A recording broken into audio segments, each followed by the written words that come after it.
Welcome back to Thinking Critical. This is Wes, and this will be the second comic review of the week. I had planned to review Empire Fantastic Four #0. I don't know that I'm actually going to be able to get to that one, but hopefully I will. But we are reviewing DCeased, Dead Planet #1, and Nalo is here with me. Obviously, we already did Batman '94. How you doing, buddy?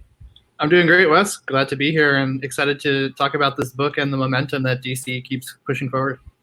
So I was late to the DCeased train. I'm not a huge Tom Taylor fan, but I went back and read it. You know, a couple of people were kind of giving me the nudge, like, you should probably read that one. And it turned out I love the story. Didn't love the art so much. So I was really excited when they had the Unkillables. It felt like it was a sequel. It turned out it wasn't really a sequel. It was kind of in the same time frame. It was just dealing with other characters. Obviously, we've had these DCeased digital-only comics. I think it's Hope at World's End going on. But this is the first real sequel to that original DCeased series. We're finally going to go see the regular heroes again. Tom Taylor's on this one. The original artist, Trevor Hairsine, is on here as well. And the first thing that really stood out to me, Nalo, is I like the art a lot more in this comic than I remember liking it in the original miniseries. I don't know if Hairsine had more time to go do it. I don't know if they brought in a new colorist or something, but it seems to pop a lot more, and I really like the visuals in this one. They feel a little bit cleaner, but certainly just as horrific. Yeah, I definitely agree. The art is really high quality here, and it kind of speaks to when people say DC always kind of has really strong art compared to Marvel, and this is really what you kind of expect for one of their leading books out there. And because it's such a team book, it's really great to see the kind of line work and detail really emphasize everybody in the way you know them, but kind of shown in this brand new light, given that we have characters taking up new roles in ways we've never seen them before. And the art really kind of brings that together, and we see many different worlds very briefly in this book, but it kind of is something elevating world building in a way that I like this book much more, and the art kind of that I expected, and the art really assisted there. It's terrific, and it's kind of weird. I almost wish this was DC's like big event that was coming out of the pandemic over Dark Knight's Death Metal, which I'm enjoying. But I think this is even more had more potential to be epic in scale and just crazy storytelling. But the visuals from Trevor Hairsine absolutely hit it for me. And if I didn't mention this already, this is the highly recommend comic. I absolutely love this. There's a little bit of clunkiness at the beginning, but I think this is an excellent comic book. And I think we're almost on the same wavelength, correct? Yeah, I really enjoyed this much more than I thought I would. And like you said, this could almost work as DC's main event. It's that good that they could just have this be their summer event. And it almost feels kind of more normal, even though it's zombies and your characters are dying. But Dark Knight's metal is, death metal is so out there, so wild that this almost seems like kind of your standard Justice League facing a more grounded threat. Yeah. So this could work as its own event, and I'm really happy that they're going forward with this at this time. So, like I said, I really enjoyed the first DCeased. Obviously, at the end, they're trying to escape Earth, kind of on an arc to escape Earth, and then Cyborg kind of sacrifices himself. Diana doesn't make it, and we lost a lot of characters. In the beginning part of this comic book, it kind of catches you up on all the characters we lost. We lost Bruce. We lost Hal Jordan. Who else we lose? We lost Cyborg. Obviously, he got taken out. The Flash got taken out in a pretty epic moment from DCeased. Superman's kind of still out there, and it is addressed in here. But it is a good refresher to kind of get you back into what's going on. Actually, there's a scene with John Constantine that's actually pretty cool. Yeah, it opens up with him kind of drinking alone in a bar and imagining all his lost friends are there. Zatanna shows up to try to, wake him up, but it kind of shows he's kind of the moral compass of the team, while everyone else trying to rebuild this new Earth. It kind of shows the heavy losses they've taken and, how much it's weighing down on people. It's a good way to open the book, and it just kind of speaks to how the book is structured really well beyond that page. Yeah, it really reiterates, all the loss and everything that we experienced in here. And we know that we're going to have some big grotesque moments, but really what sold DCeased for me was the character moments, the really heartwarming moments between John and Clark. Obviously, during their scene, the goodbye between Bruce Wayne and Damian, and I thought all that was handled really well. So I was really hoping for big character moments. We kind of get that here, but maybe not on the scales we did during that entire miniseries. The only thing that bothers me, I don't know if it really bothers me. I think it's something that they had to do. It feels like there's a missing chunk in the middle of the story because it's not an ongoing to where the survivors kind of made it to Earth 2, as it's called, which I think is confusing. It sounds like it might be like the multiverse Earth 2. It's just the new Earth that they've arrived on. And we don't really see the struggle that they had to kind of settle there. They're kind of just there. And then they're going to end up coming back because we find out that Cyborg's head is still made it, but for some reason, after 5 years, he's finally discovered Bruce's underground lair and sent out a new distress signal for the survivors to say, basically, come back. There's hope. Yeah, so there's definitely kind of missing chunks, so it's unclear if they're going to be doing flashbacks throughout this series to try to fill you in on what happened throughout these 5 years, or if DCeased is going to be kind of a new tentpole of DC, and they'll be, the next series might show what happened even in the in-between. So it left a lot open there. So we don't really know how our heroes ended up on this new Earth, but we do get a kind of just classic superhero scene of Damian as well as John getting to take the roles of Batman and Superman. And they find out there's kind of another species on the planet that they've engaged, and you kind of get this kind of classic beat 'em up, we're taking over the villain. It just felt like a really classic comic before we got to the main event in this book. So it was kind of nice to see these kind of Super Sun teams. But it does leave a lot of questions. How did Lois Lane become the president of New Earth? And, what have you guys really been doing these 5 years? Absolutely. That was my favorite scene of the whole thing. I love it. I really miss John and Damian as a pairing, obviously, in Super Sons. It's great that we get to see him here now. Obviously, both of their the main characters, Superman and Batman, have left. They are now occupying the role. And that's the one real character moment that I thought hit for me. In this one, they try one with Black Canary and Ollie, which is somewhat effective, but doesn't quite hit the same notes I was getting in the original DCeased. But there's a great moment between President Lois Lane, she's the new president of Earth 2, and John, where he comes back. He's obviously staved off the alien invasion. They're going to be okay. And he's telling her, we've received a message from Earth. It's from Cyborg. And we've taken a vote, and the Justice League are going to go back. The Green Lanterns are going to kind of come up here and protect you guys. And then when she says something along the lines of, take care of yourself, Superman.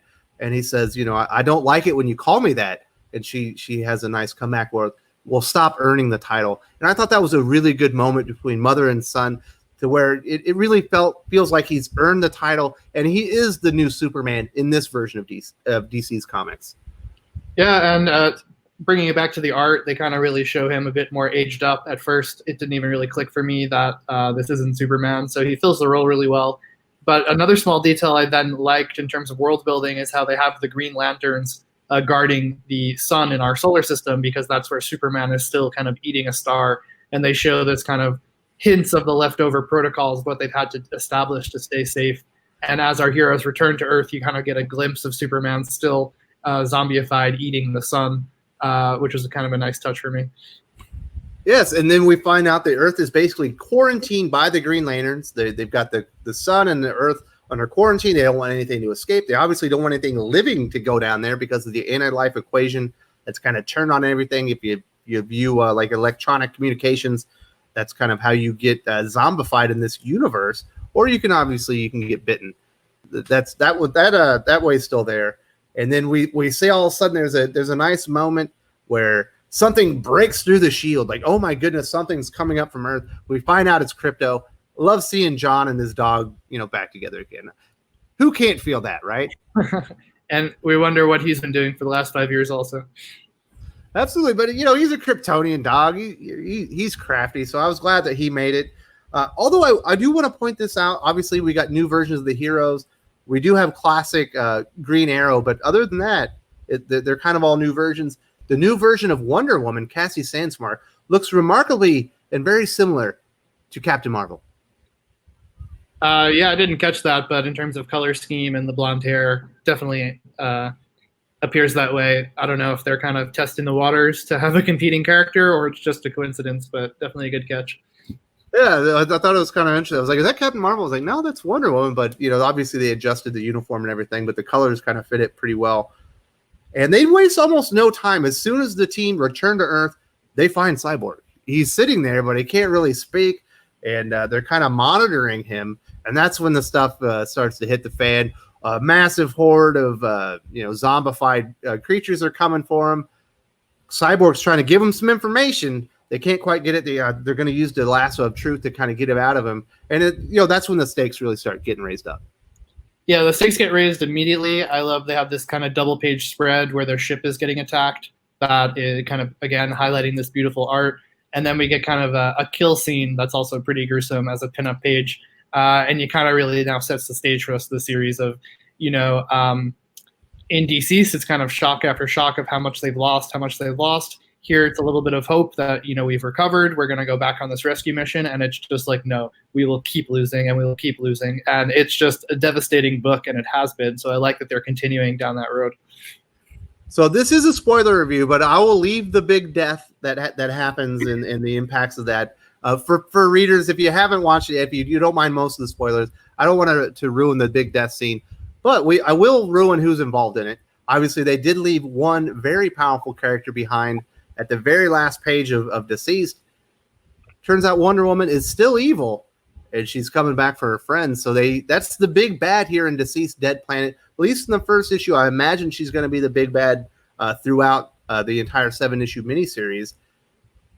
But there is hope at the very end, because we learn what Cyborg has been trying to say is that he has a cure, and that there is a cure for Diana. And we see kind of an odd moment where Superman now, John Kent, goes in and actually saves her as someone's about to slay her, because he says there is a cure. And there is hope that we can bring Wonder Woman back. Yeah, there is hope. So that kind of seems to be what the series is going to be about. How can we, restore the original Earth, or maybe even save some of our friends?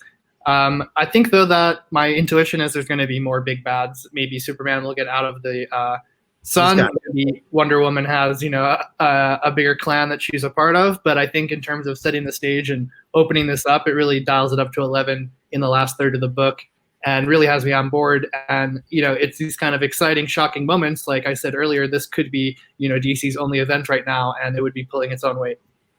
Oh, absolutely. And like you said earlier, this is a very well-crafted and executed story. You get the refresher. This is where we are. This is where our heroes ended up. Here's the call to action. They return to Earth. The stakes are raised almost immediately. We get an introduction to the big bad, and it leaves you on a cliffhanger that she can be saved. So it is really well done. Obviously, like I said, there's a big skip there where there's more story to be told, and hopefully they do come back to it. But now I do want to ask you this. This is the first issue of this miniseries. I imagine at the end, there's a good chance that our heroes might win. Do you hope that if the zombie apocalypse is cured in here, that they would continue on with this DCeased universe, even if that wasn't the focal point of it? Because I'm really digging these new versions of the heroes, and I kind of wish this was kind of 5G.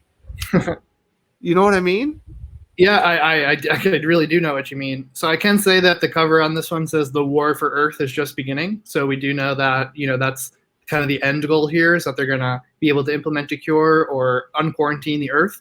And I think that would be a great place for the series to end. But I'm with you that I hope that's not the end of the series. So maybe we can get rid of the zombie threat, but still have the DCeased universe. And the one thing that I actually was the most impressed with DC is their actual digital first initiative. I'm not a really big Harley Quinn fan, but it's cool that you're getting these kind of 99-cent books, as well as the Batman animated series by Paul Dini. But I really like the kind of extra world building of these 99-cent issues about what happened between issues 6 and 7 of the first run.